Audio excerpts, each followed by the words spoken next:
Hello guys and welcome back to the channel, where today guys I'll be showing you how to add a debit card on your ASOS account. Now guys, the first thing that you of course need to do is go to asos.com.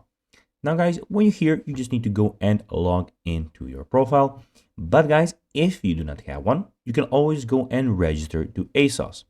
But guys, if you do not know how to do that, you can always go to our YouTube channel where we have plenty of how to ASOS videos where you can see how you can do this. Now guys, that we got that out of the way, let's see what we actually have in front of us here. So as you can see here, we have the official asos.com website where we have a lot of different things that you can do. So this is the website where you can go and find stuff and clothes for yourself. So we have the women menu where you can go and see sales, new things in clothing, trending, dresses, shoes, accessories, face and body, etc, etc. You also have the men's section where, as you can see, you also have the sales, new in clothing, trending, shoes, accessories, brands, sportswear, etc, etc. Also, you can see here we have discounts for men, discounts for women.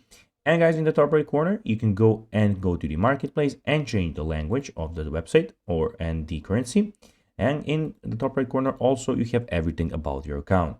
So you have your sign out option, your account, your orders, return information, and the contact preferences. Now guys, let's see how you can actually add a debit card on your ASOS account. It's pretty simple. You just need to go and click on your profile here, click on my account, and then on the left side, you need to find payment methods. When you do that, you can go and add a new address or add a new payment method here. So guys, that will be everything for this video. I hope that you found this video informative. If you did guys, don't forget to like this video, share it, subscribe to the channel and put the notifications on. And guys, as always, I'll be seeing you in the next video. Bye guys.